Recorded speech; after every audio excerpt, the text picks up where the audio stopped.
Great. So recording is started. You can hear me good, right? Yes. Awesome. Mhm.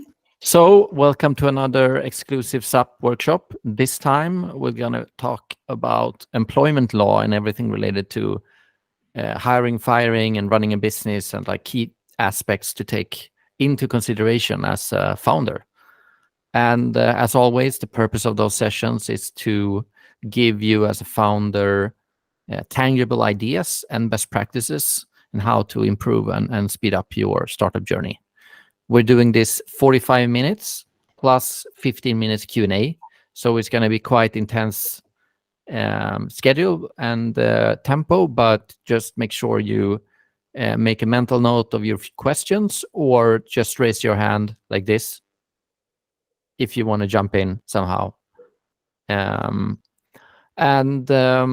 keep your mics on mute for everyone's pleasure. And then we'll, as always, share the recordings on the platform, startuppeople.com, afterwards once it's uploaded and ready.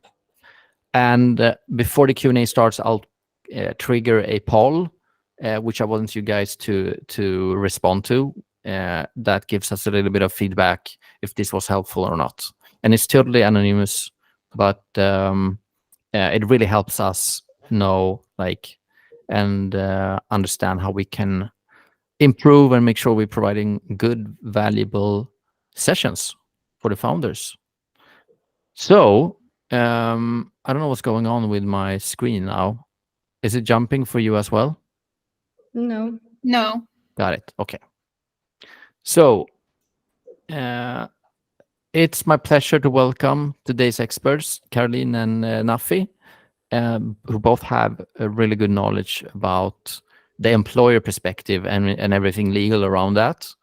And I'm very happy that you've taken the time to put something together for us today. And I'll leave it to you to introduce yourself and hand over the mic to begin with to you, Caroline. Thanks for taking the time, both of you.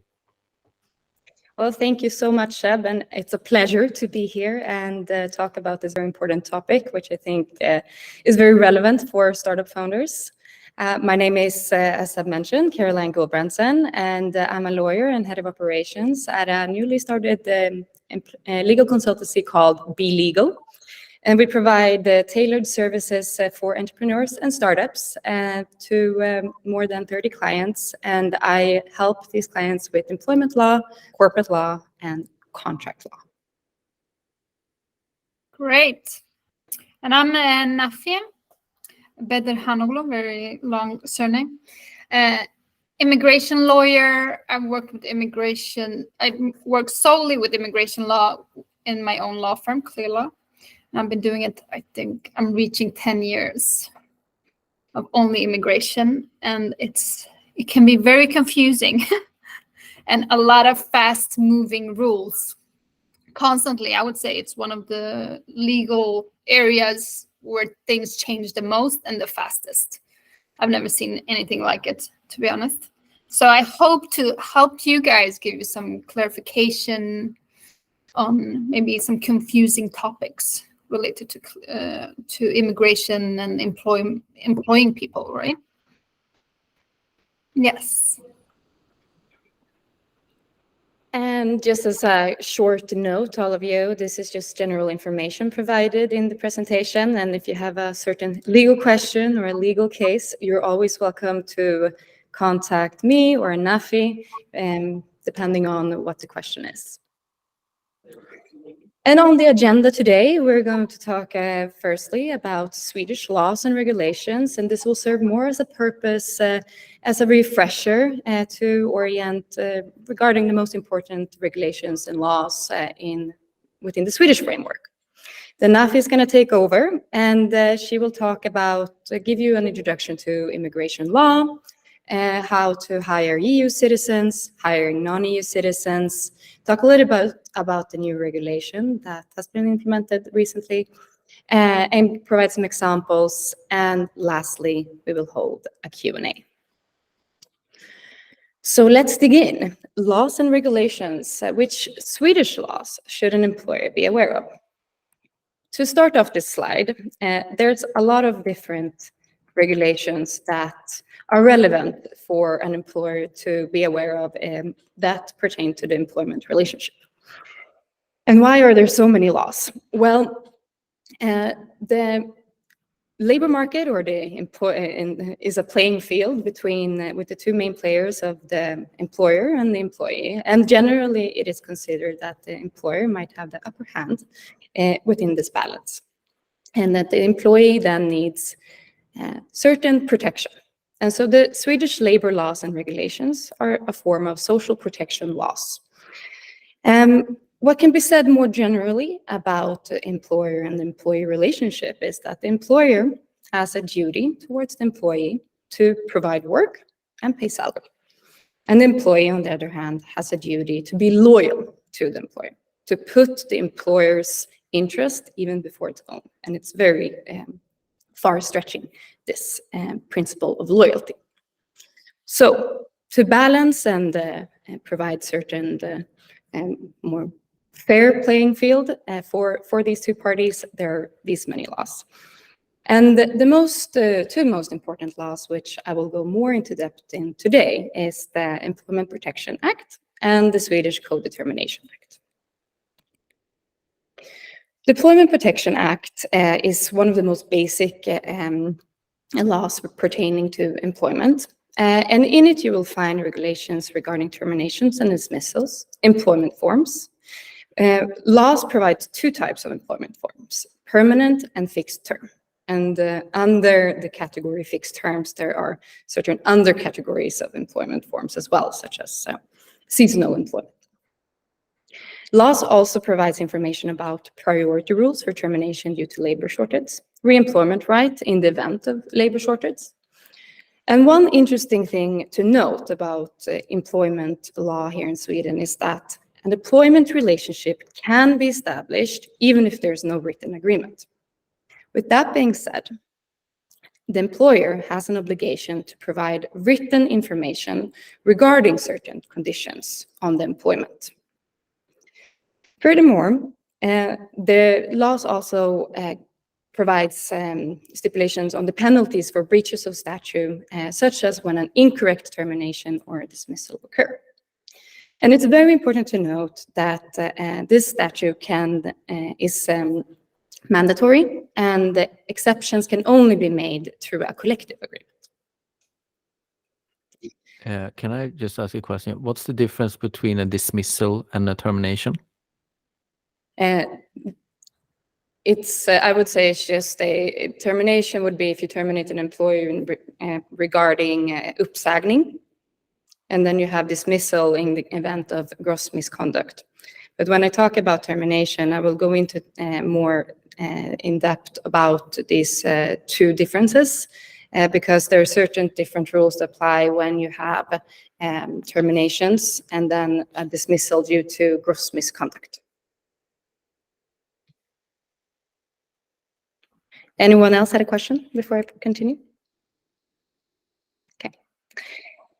The second very important law to be aware of is the Swedish Codetermination Act, also called MBL. And this is a law that governs the right of association, meaning that employees and employers may organize themselves in trade unions.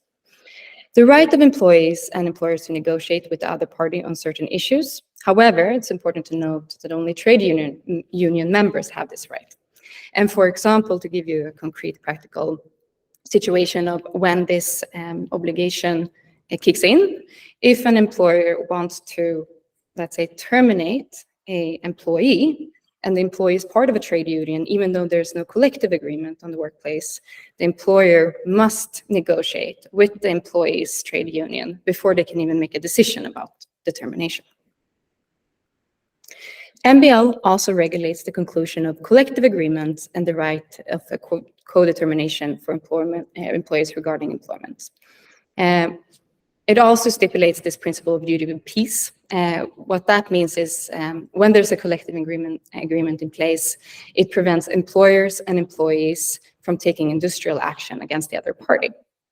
It also provides rules for mediation in labor disputes and penalties for breaking the laws, such as damages. Collective agreements. Lately, I'm sure that many of you have seen the headlines in the news about the collective agreements, and particularly geared to these tech companies, Tesla, Spotify, Klarna, etc. And they often talk about the Swedish model. But what is actually the Swedish model? Well, the Swedish model, the basic idea is that those parties which are closest to the labor market should define the conditions rather than relying on state intervention and legislation for determining these conditions, such as wages and other employment conditions pertaining, for example, to vacation and health insurances, etc. There's no law regarding the rate of compensation in Sweden, so that is a collective agreement can regulate that. The Swedish model also allows employees and employers the right to organize themselves in a trade union. And as mentioned, when there is a collective agreement in place, there is a duty of peace, meaning that the employee or the employers cannot take industrial action against the other party. Now, collective agreements, yes. Sorry to interrupt. I think it's interesting to just mention quickly regarding your like the Swedish model and what that means, because it's like a way more powerful unionization, or whatever you want to call it, than other countries, which is a result of our history and the industrialization and so on. Can you just quickly mention what it means and why it's a little bit more aggressive / stronger here than elsewhere? Well, first of all, we have MBL, and MBL is a mandatory regulation providing the right to organize themselves for employees and employers to organize themselves in trade unions. As you mentioned, this is a historical fact why we have these strong unions, and it was an agreement called in Saltsjöbaden where these, which I mentioned here in this slide, where these rights within the Swedish models came to be. Sweden also has a long history of being an industrial working company. So there was obviously a lot of uptake regarding the employment conditions. And the result of those who have been working in industries that unionized was then the Swedish model, and has had quite a strong stronghold on the Swedish labor market. And a lot of companies are bound by collective agreements. So, and the trade unions, what they can do also is when there's no collective agreement in place, they can, for example, in the case of Tesla, they can do take industrial action. So that could cause a lot of interruption for the employer in their organization and in their conduction of business, which can then cost a lot of money, etc. And that's why another reason why the Swedish model is also so strong. Why is everyone helping out? Like, sorry? Yeah, sorry. I'll leave Ivar's question 1 second. I'm just curious to see, like, when everyone, even suppliers, jumps in and say, like, okay, we're not even going to send the pieces of metal you need for the car, even though they are not at all involved in the Tesla employee strike. Like how, like they will probably lose money because of them not providing products, right? Is this heard of elsewhere? It just seems like everyone is just out of sympathy or loyalty or something coming together, which is way more powerful than like average employer situation. Yeah, what you can say about the duty of peace is that a trade organization, which is not that doesn't currently have a collective agreement with the employer can take industrial action. So I'm not sure if that was the question. Yeah, I was just curious. Yeah, so was more curious to hear about like how other companies that is not part of Tesla, suppliers of like the registration plate, for example, stop sending them to Tesla in sympathy for the employees. Like that is unheard of. Like, could you explain a little bit more? Like, is that like a tradition, or like where does that come from? And that is a question I am not quite sure about. But what I can say about in the Swedish culture, it is much stronger than I've seen in other countries. And that is because of the Swedish model and what the law allows outside actors, what kind of action they can take against the company. Got it. Thanks. Ivars, sorry to keep you waiting. So the actual striker against Tesla is not Tesla's own employees. Do you know that? Yeah, it's the trade organization. Yeah, and it's the company. So there is a company called Verkstad, which is repairing the cars after accidents. And these are the ones which are part of the IF Metal and taking the collective action against Tesla. But it's not Tesla's own employees. No. And I think 90% of them are not part of. I think no Tesla's actual employee is part of that strike. It's only unionized members of suppliers and subcontractors. So it's like they represent this as being like as that they are Tesla's, that they are that they are Tesla's employees, but it's not exactly like that. It's Tesla has supplier contracts with they are accredited workshops which are like so it's this is slightly different, and I just want to be to make sure that everyone knows about that, that there is a lot of high misrepresentation publicly happening here around this case, because that's good. Thanks for jumping in and clarifying that. Helpful. I'm gonna let you, Caroline, continue, because I've been jumping in a lot and asking a bunch of questions. I want to keep you I don't want to steal the momentum here, so please continue. Well, thank you so much, Ebba. I've appreciated your questions. Yes, and then just to round up, as I mentioned there, that about 90% of all companies, and when you look at all companies as a whole, have a collective agreement in place. But when you look at smaller companies with 1 to 49 employees, it's about only 40% that have a collective agreement in place. And as mentioned, when there's a collective agreement in place, there's a duty of peace, meaning trade organizations and employers may not take industrial action.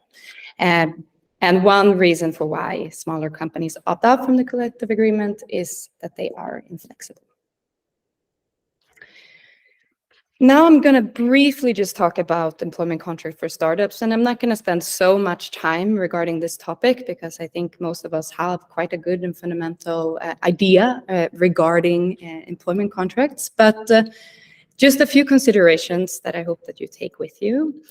And the general considerations, as I mentioned, an employment relationship can occur without a written agreement, which, for example, can have kind of unexpected consequences in terms of termination, if that's not, if you think that there's no employment relationship and there has been no contract established. But one of the things that many startups do is develop a product. And when you develop a product, software can be created, and which is generally protected by copyright. However, if there's no agreement in place, it is the person who programs the software who owns the IP right. So it is advisable that the IP rights are given to the company, and one recommendation can be to do that in the employment contract already from the start of the employment. And just as a note that also when doing consultancy or creating consultancy contracts, to also take this in consideration. Another thing which startups may deal with is cash flow issues, and particularly in the beginning, there might be tight cash flow. At this time, founders who are employees to the company may or may not take out a salary. Do they not take out a salary? I recommend writing an agreement that salary should only be taken out once the company has financial means to do so.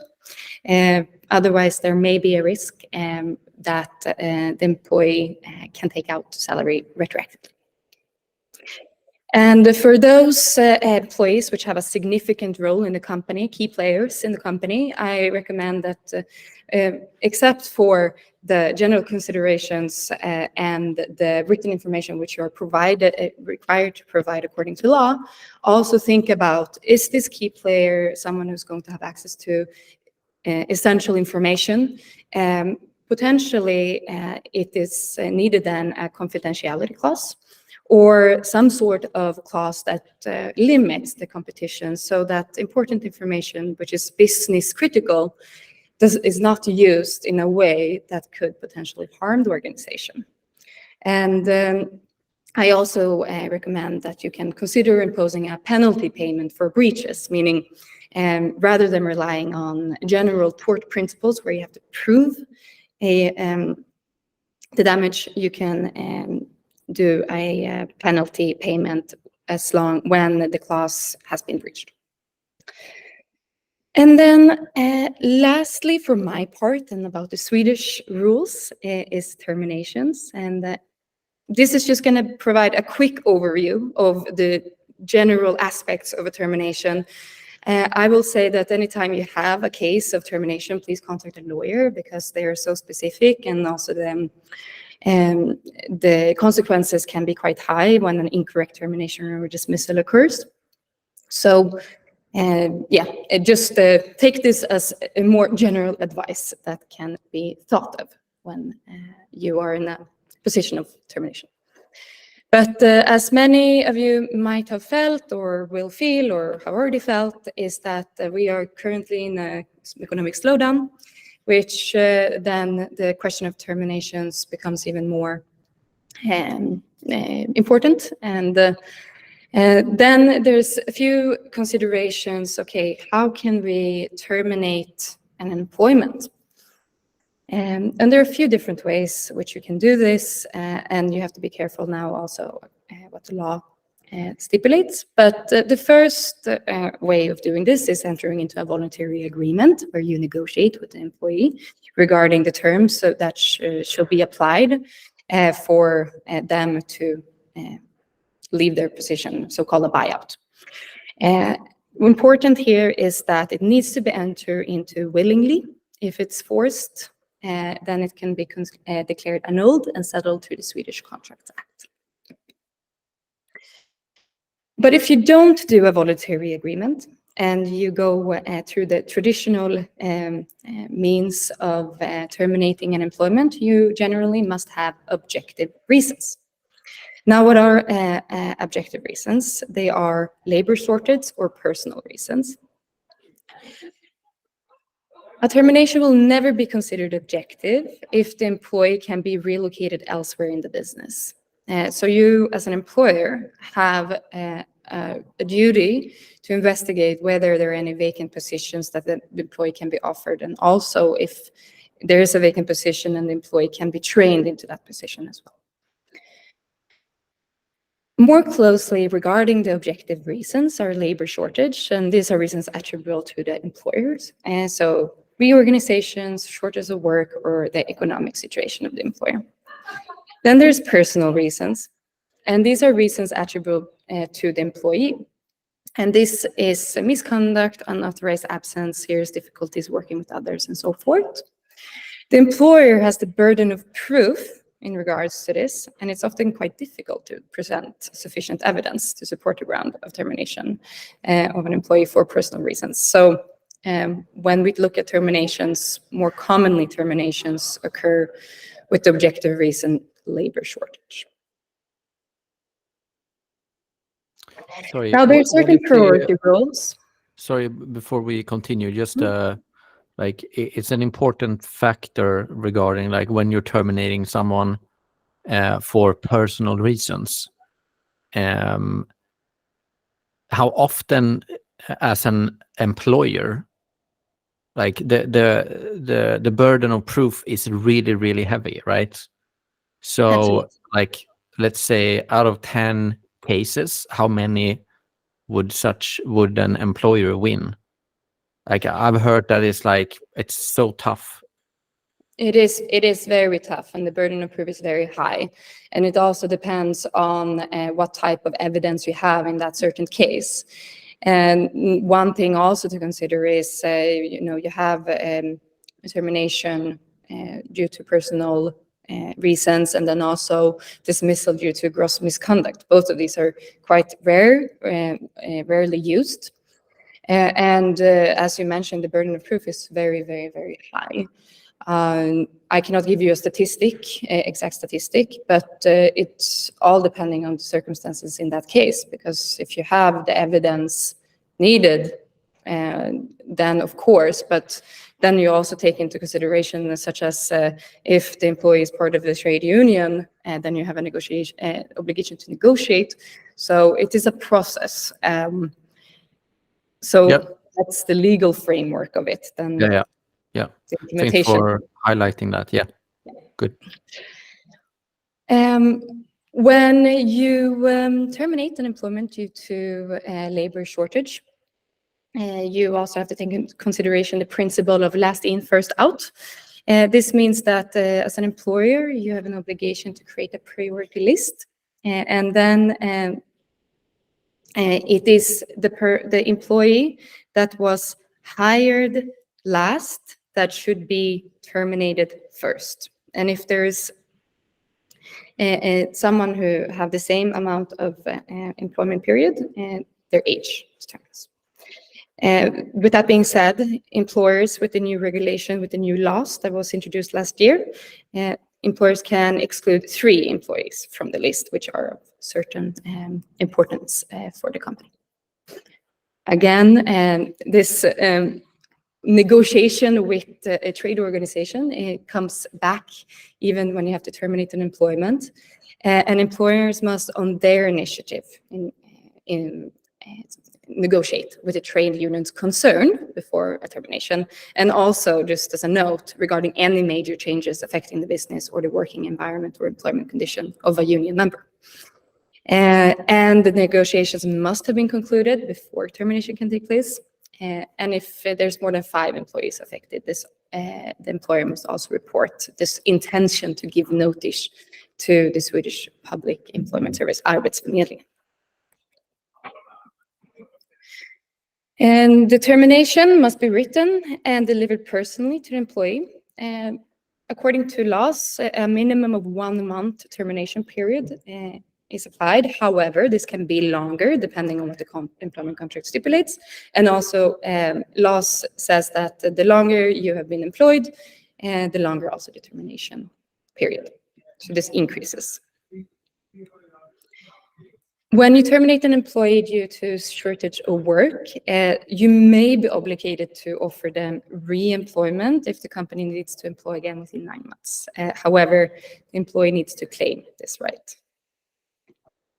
And then we have gross misconduct. And when there's a gross misconduct, which is you're dismissed from work due to gross misconduct, which is very serious. We're talking about crimes in the workplace, violence and threats, abuse and harassment, and serious disloyal acts or behavior from the employee. Then the employer may not have to give a termination period. However, they must inform the employee about their intention of dismissal at least 1 week before the dismissal takes place. And also, if that employee is part of a trade union, they have to also inform the trade union. So that was all for me. Now I hand it over to Nafi to talk a little bit more about Swedish immigration law and how that pertains to employment. Yes, go ahead. Yeah, I think Yeah, sorry. Yeah. I have good one question. Yeah.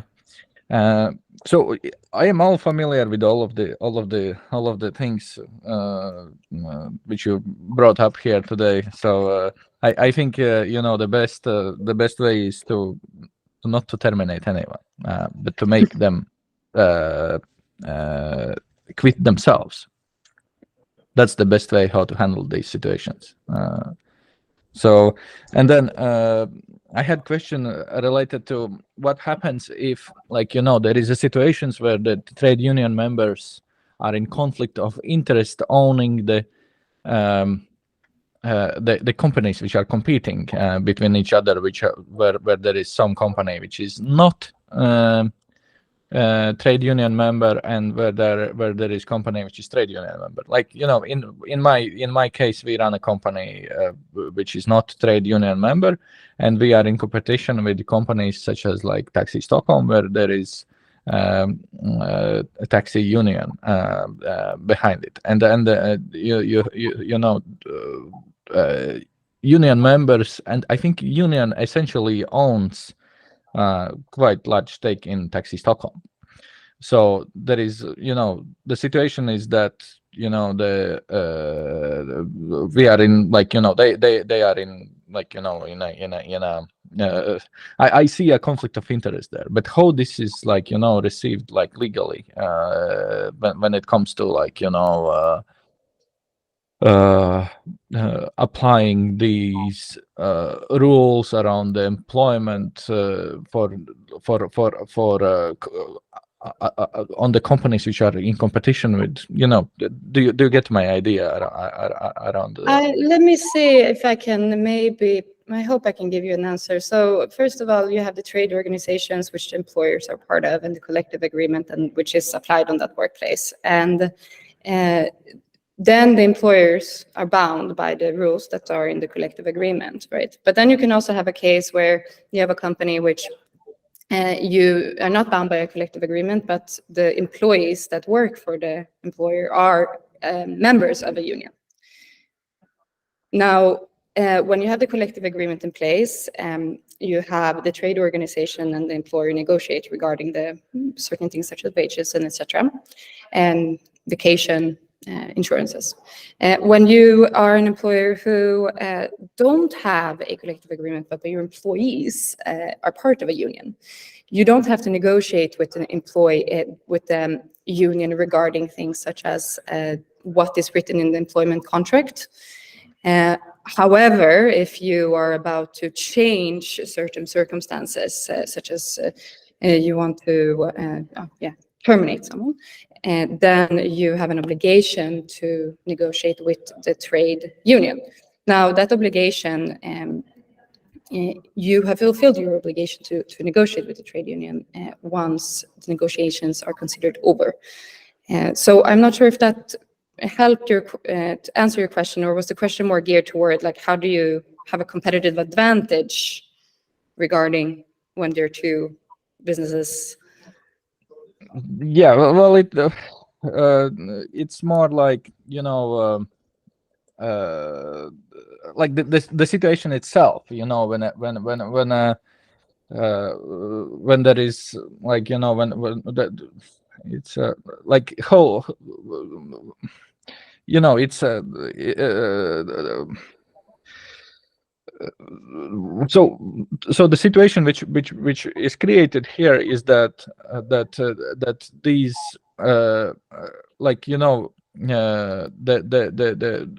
like, is it okay from the employment law perspective that the trade unions also own shares in the companies, and that they own some companies or majority stakes in the companies? Is there any any considerations around that in the law or within the court? And is there any conflict of interest, basically? Yeah, because this is a conflict of interest. From an employment perspective, no, I cannot see that there's a but potentially from a competition law perspective. But from employment perspective, I cannot see that. I have not found anything that could say that a trade union cannot own in the company. But I think that's, in that case, it will be more of a in competition law question. Yeah. I was sorry to jump in here. I want to let Nafi continue as well, and if we let Nafi jump in, then we can hopefully have a little slot for continued conversation about whatever you prefer during the Q&A. So with your permission, Ivars, we'll cut it there, and then we'll save it for the Q&A. Is that okay? Awesome. Perfect. Okay, we can start with the next first slide or the other slide. Exactly. Okay, just to give an overview, background on immigration, it's all about people's rights to move. In this case, when we talk about Sweden, people's rights to move to Sweden. But otherwise, you can also talk about people from Sweden, the right to move to another country. But what is most relevant here is immigration to Sweden. And it comes from the word immigrants, right? just to go move somewhere. And then we have the work permit, which means basically the right to stay in Sweden on the basis of work. And also, as you can see, the derivation, what it means, and it means basically to allow someone to come here and operate, right, to Sweden. And it's these definitions, like definition of work permit, is very important to keep in mind, because if a person gets a work permit in your company, then they are only allowed to be in Sweden to work, right? If they get residency permit in Sweden based on work, then they're only allowed to be in Sweden as long as they work. So if things change, then it can cause consequences. Of course, there's always a certain limit of time where they can find a new job and stuff like that. But I think people easily misinterpret these things, and it's always good to look at what kind of permit does the person have.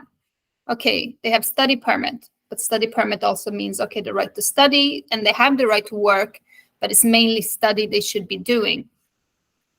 But they are still allowed to work, but as long as they don't keep on their studies, they will lose their right to continue working in Sweden. There are also some special rules regarding work permit after study permit. Basically, as long as certain requirements are fulfilled, after study permit, you are allowed to apply for work permit or business permit, but it's good to have those things in mind. And then basically residence permit, it's the permission for a foreigner to stay in Sweden, right? And residence permit can be so many different grounds, but it can be through family member. Usually when you get mainly I would say when you talk about residence, but just residence permit would be mostly through family, but of course you also call it residence permit when it's study and other reasons. Next slide, which is about hiring EU citizens. EU citizens, whenever clients come to me and they mention they have a family member that is an EU citizen, or they are EU citizens, it makes me the happiest person in Sweden, because it makes my job so much easier. At the moment, the regulations are not as strict as the Swedish national rules.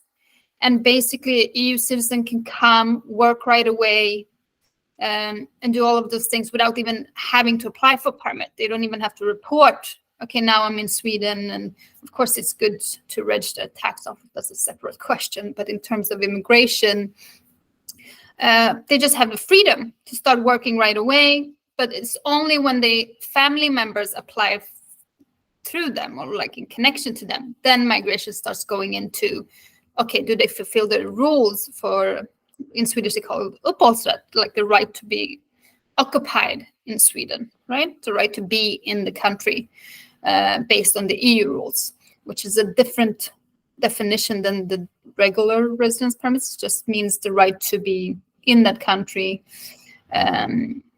And yeah, it's a bit different because also the rules are more for a person to be allowed, like say if the family member applies in connection to someone, then they have to approve either they're working in Sweden, studying Sweden, have enough financial means to support them and their family members, or self-employed, seeking job seeker. Usually it's not like forever, you know, you have to sign up at Arbetsförmedlingen. I would not, preferably I don't go with the job seeking reason for why they fulfill that reason to stay in Sweden and be in Sweden, because it's usually temporary. I would say not more than 6 months. Preferably I would go with any of the other reasons. And then they can also, of course, as mentioned, if their family member is an EU citizen, then they can come and live and work here, but they have to apply through the family member, usually within 3 months. Yeah. So, Sebastian? Yeah, so really interesting. What I was wondering is, what does it mean to like a job seeker? It means that someone comes to a EU country, in this case Sweden, and looking for job. And your perspective was that it's not the easiest thing to succeed in, or like what's the thinking behind that?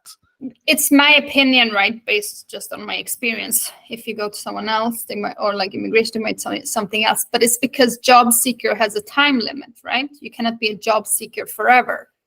Like if you just stay and you stay for years on, just job seeking, they would never allow it.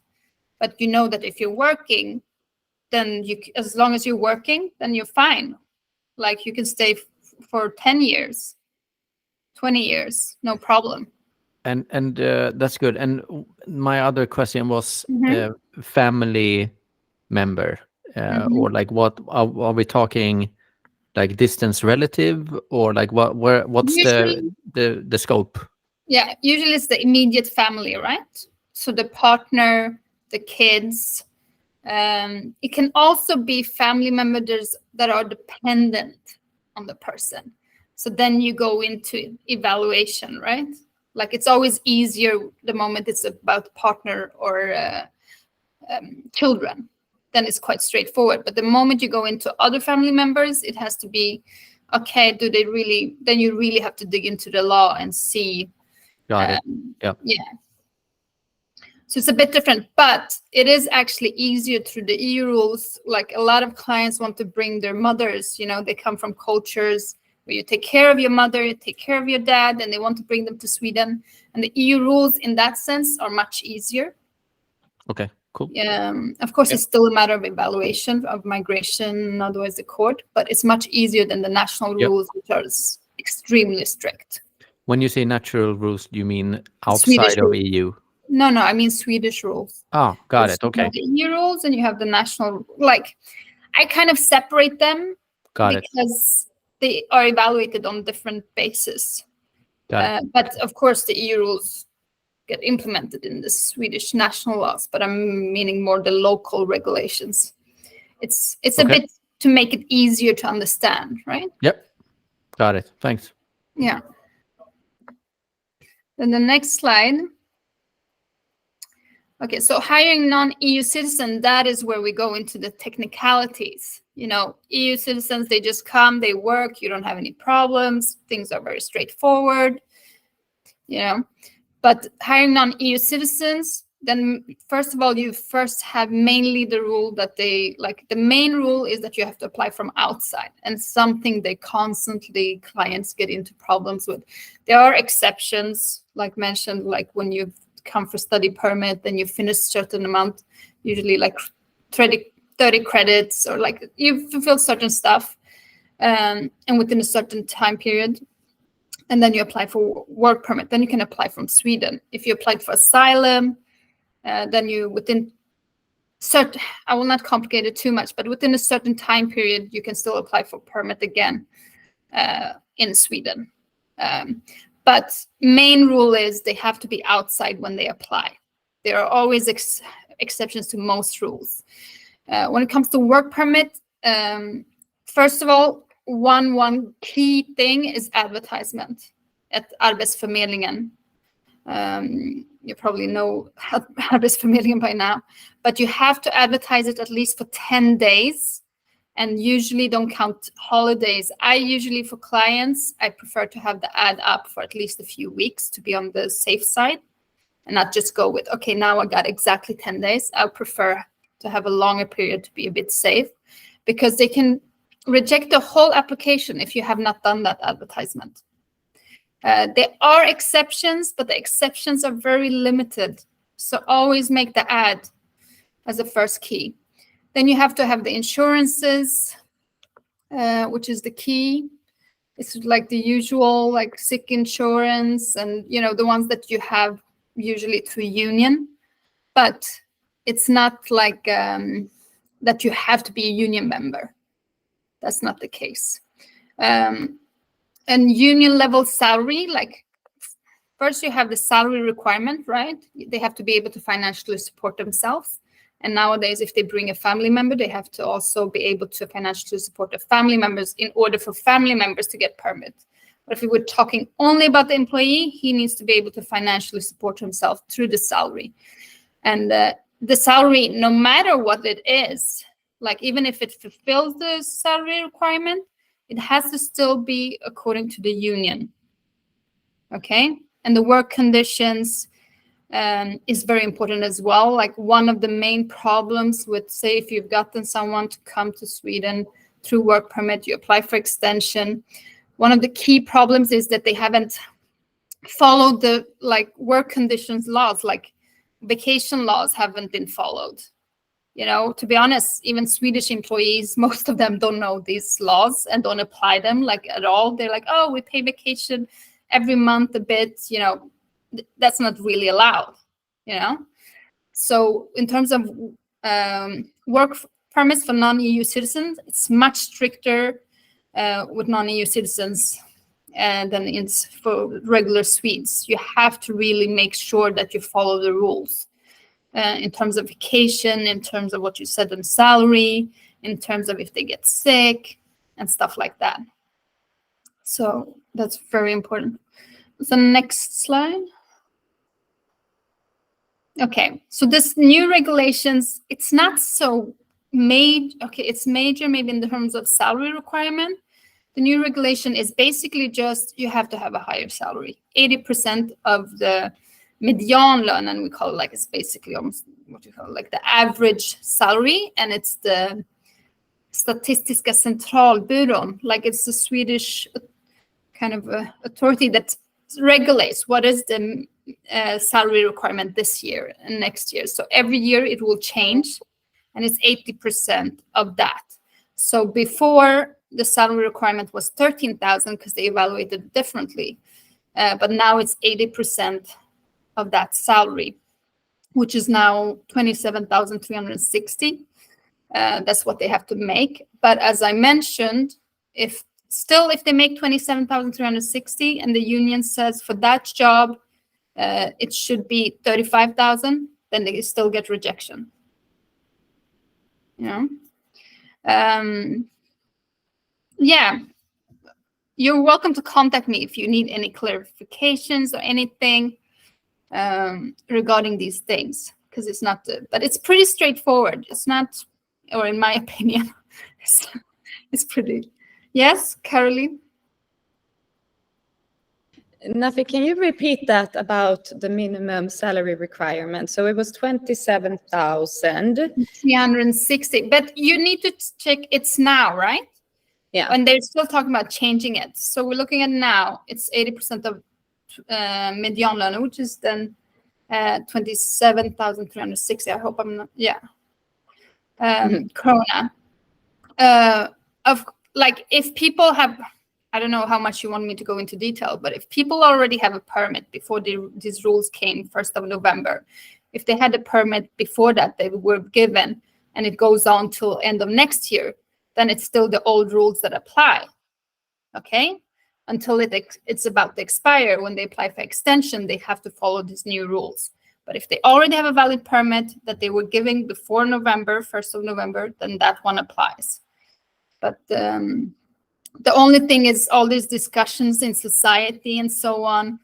I wouldn't say the new rule is so complicated in comparison how it was before, but it's because a lot of people are getting affected, especially people that have been here for 6 years, 7 years, 10 years, working hard, paying tax, and now all of a sudden they have to leave, which is, I don't think it's my personal opinion, not the best way they've handled it, but this is what it is. So just to thanks for clarifying that, but just to understand, the salary level requirements is about 27,000 per month. But if you're unionized, no, it doesn't matter if you're unionized or not. You Got it. always need Okay. to have. That's why, as part of a work permit application, they always ask for the union to comment. got it. Okay. But in the beginning, union would comment, but nowadays union says if you're not union, you don't have your employer doesn't have a union agreement, we're not going to comment. But then it means you as an employer have to really look what is this and find, enough basis, enough data to okay, this is how we set the salary. This is how we prove this is a union level salary. Got it. Okay. Yeah. Otherwise, the employee can also maybe find out by joining the union. Then the answer. But in most startup cases, unions are not like that influential or that active, even if we have some examples. Exactly. But it doesn't mean just because you're not in the union, you cannot hire people from other countries. That's not what it means. It just means you just find out what is the salary level based on the collective agreement that is applicable in your business. I always find out for my clients, so it's not like it's impossible. It just takes, you have to do some research, and some of the unions put it on their website, some don't. Yep. Got it. Thanks. You're welcome. Okay, next one. Okay, and then we have other permits, right? There's so many different permits you can get, okay? Even though the other ones, work permit is more common, or maybe not, but I've gone through a bit the main that is more relevant for you guys, I would think. But then you also have, of course, study permit that I mentioned, and person applying after study permit, job seeking permit, which can be applied in 2 ways, actually, either after finishing studies, but before the permit expires. Job seeking permit, then the person has the right to stay in the country and basically find a job, and then once find a job, apply for a work permit. That is one of the exceptions from the main rule I mentioned, that you have to apply from outside. And then highly educated people, usually they say master education. They can also, even if they're in another country, apply to get this job seeking permit to come and look for a job or business opportunities. And then you also have, of course, internship, the different kind of internships. But in this case, I think what would be relevant would be the internship for a reason for permit if you have it's highly educated person. So you see that maybe you have figured it out through my presentation. We're prioritizing at the moment and going into the directions of highly qualified people. That's the ones we want to help. That's the ones we want to get here. They should be able to get permit. All the other ones we skip. The people that lower the salary levels, we should put aside. Yes? Zlatan? We can't hear you.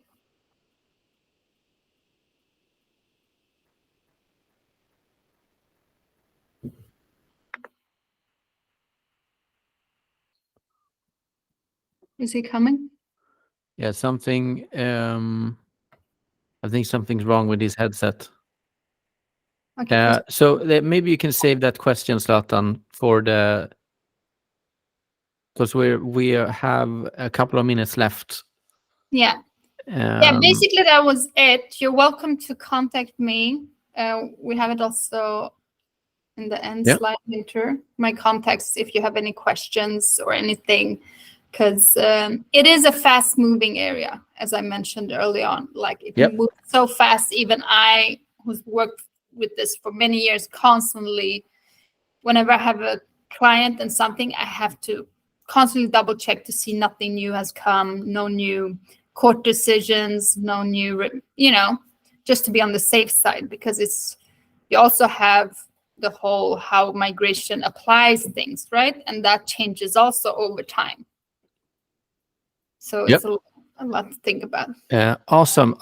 Before we have 3 more minutes to cover some questions. Yeah. I'm gonna trigger the poll, so it's anonymous. So just fill it in. I think you received it now, guys. Yeah. And Zlatan, it says your microphone is off. yeah, it says that it's muted. Yes. Yeah. It's the Perfect. headset. You hear me? Yeah. Yes. Amazing. Cool. Technology. So the question was related to, is there an official definition of what highly qualified actually is or means? Does it mean As far as I've educated seen, or? yeah, exactly. As far as I've seen so far is master education. Okay. Okay, so that's like a. Yeah, but like people that have only bachelor and apply to come for just job seeking through highly qualification, they usually get rejected. So it's more master. That's the latest data I have. Thank you. You're welcome. Is it similar with, let's say, now everyone is talking about AI, and there are certain researchers or technologies that are very, very good at certain technologies within certain domains of AI, but might not have like a proper registered degree. Like, what happens then? No, then they evaluate, right? They can. You also have the Swedish authorities that can evaluate different educations and stuff like that. But I think that will be difficult. That is what I see at the moment. I haven't seen any that says, oh, if you have an AI education, that it's fine. Even these, yrkesutbildningar, like it's so specific for certain jobs. Even that, I think, is very hard to get that kind of permit on. But a lot is happening, so we'll see, what happens in the next coming years. Yeah. Yeah, I'm very excited. Times. Yeah. Thanks so much. Any last questions or question before we wrap up? Good. So let me do like this. And then I'm gonna... yeah, so you have Caroline's contact details and Nafi's contact details as well. Both of them will have a perk on the platform in which you can reach out and get a better knowledge and understanding about what they do and their pricing structure and so on. So don't hesitate to reach out to them or go through me if you want to have a continued conversation about this. Yeah, that's it. Thanks for joining, and special thanks to Caroline and Nafi for sharing their learnings, and wishing everyone a great afternoon. Thank you so much. Thank you. Bye, guys. Thanks. Bye. Bye. Bye-bye.